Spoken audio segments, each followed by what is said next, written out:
जबलपुर एक महानगर हो चुका है और महानगर की सीमाएं जब फैलती हैं तो उसकी व्यवस्थाओं को लेके भी कहीं ना कहीं बातें उठने लगती हैं। नो न्यूज़ ऑनली व्यूज़ पर आज हमारे साथ हैं कांग्रेस पार्षद दल के सचेतक अयोध्या तिवारी। अयोध्या भाई, हम आपका स्वागत करते हैं अपने चैनल पर। और सबसे बड़ी चीज़ है कि शहर के विस्तार के साथ लगातार कुछ न कुछ ऐसी योजनाओं पे बात होती रही है कि ये शहर विकसित शहर हो जाए, महानगर हो जाए। क्या लगता है आपको कि महानगर की जो योजनाएं हैं वो कितनी कारगर हो पा रही हैं? देखिए, जबलपुर को लेकर मुझे लगता है कि सबसे पहले जनता जनार्दन को जागृत होने की आवश्यकता है। और चूंकि हम लोग भी जनप्रतिनिधि हैं, तो कमोवेश जनप्रतिनिधि होने के नाते जो हमारी जिम्मेदारियां हैं, उन जिम्मेदारियों को भी हम लेकर थोड़ी सी कम संजीदगी दिखा पा रहे हैं। क्योंकि जनप्रतिनिधि जनता के साथ जब तक समन्वय नहीं बनाएगा, आगे का रास्ता प्रशासन और शासन तक जबलपुर को महानगर की तर्ज पर विकसित करने का तैयार नहीं हो पाएगा। जनता जो प्रश्न या उनकी बुनियादी जरूरतें या जो उनकी महती आवश्यकताएं होती हैं, उन जरूरतों और आवश्यकताओं को लेकर, समस्याओं को लेकर हमको दो चार होना पड़ेगा, संघर्ष करना पड़ेगा, समन्वय और संवाद स्थापित करना पड़ेगा।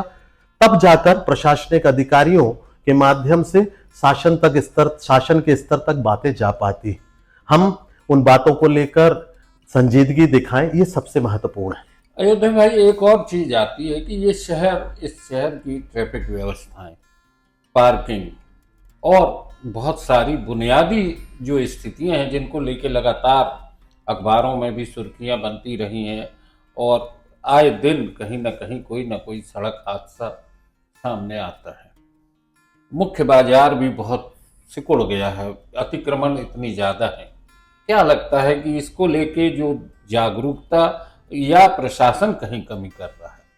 मैं आपको बहुत स्पष्टवादिता से बताऊं, इसमें नगर निगम, जिला प्रशासन और पुलिस प्रशासन, ये तीनों का समन्वय जब तक स्थापित नहीं होगा। जिला प्रशासन आप 144, 353 ये लेकर बैठता है।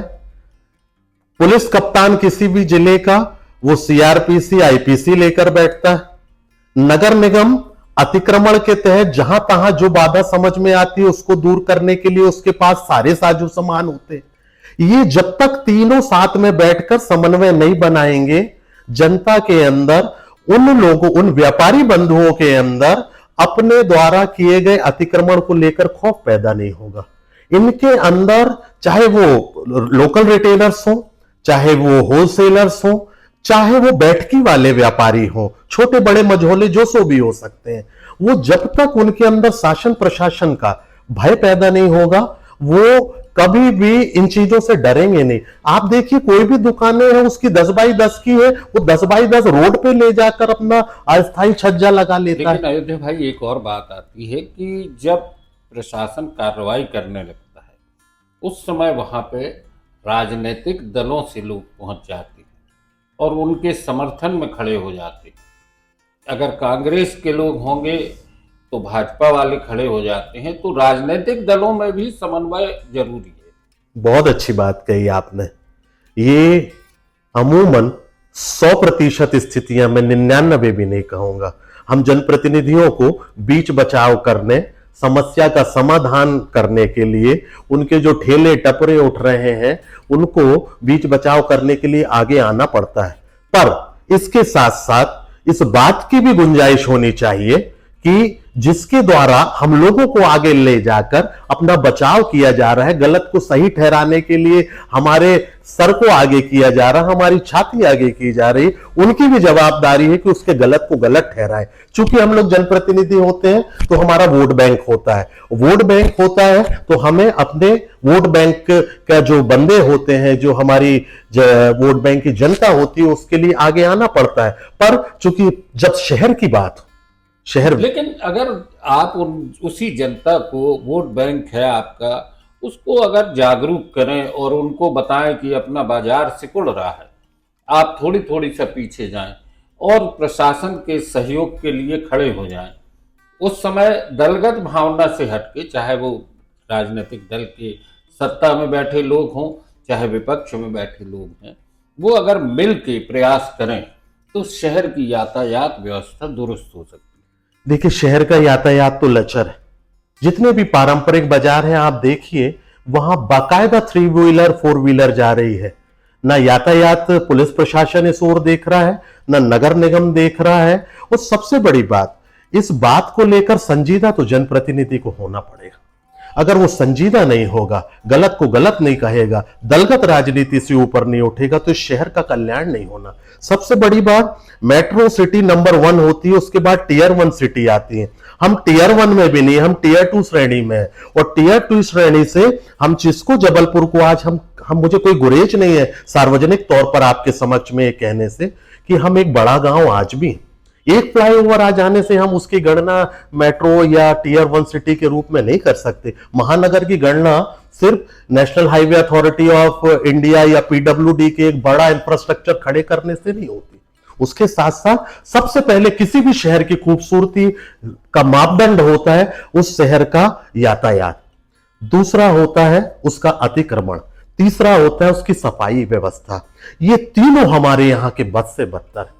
और इसको लेकर जब तक भाजपा कांग्रेस, चूंकि 2 प्रमुख पार्टियां हैं, जब तक ये बैठेंगी नहीं और प्रशासनिक अधिकारियों पे लगाम नहीं कसेंगी, अपने हित को भी पीछे रखना पड़ेगा।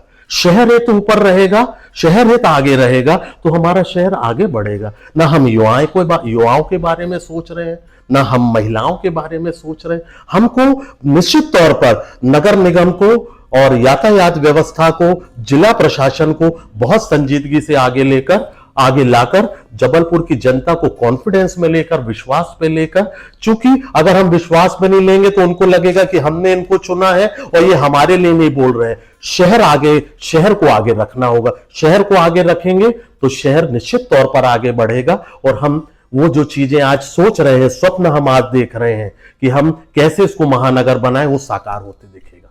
शहर हित को जब जनप्रतिनिधि आगे रखेंगे और जनता के बीच में जाके जनता की सुविधाओं के लिए आवाज को बुलंद करेंगे, ताकि प्रशासन और नगर निगम, पुलिस सारे मिल के काम करेंगे, तो ये शहर बहुत खूबसूरत है। दोस्तों, हर व्यक्ति को अपने शहर को सुंदर बनाने का एक संकल्प अगर ले ले हर व्यक्ति, जनप्रतिनिधि भी अपने शहर के बारे में सोचने लगे, जैसा कि अयोध्या तिवारी जी ने बात की, कांग्रेस पार्षद दल के सचेतक हैं और निश्चित तौर पर बहुत सुलझे हुए नेता हैं, और भविष्य में भी मुझे उम्मीद है कि इनके जैसे नेता अगर आगे बढ़ेंगे तो ये शहर एक बहुत खूबसूरत शहर हो जाएगा। नो न्यूज़ ओनली व्यूज पर आज की चर्चा बस इतनी ही। अयोध्या भाई, बहुत बहुत धन्यवाद। थैंक यू भाई साहब।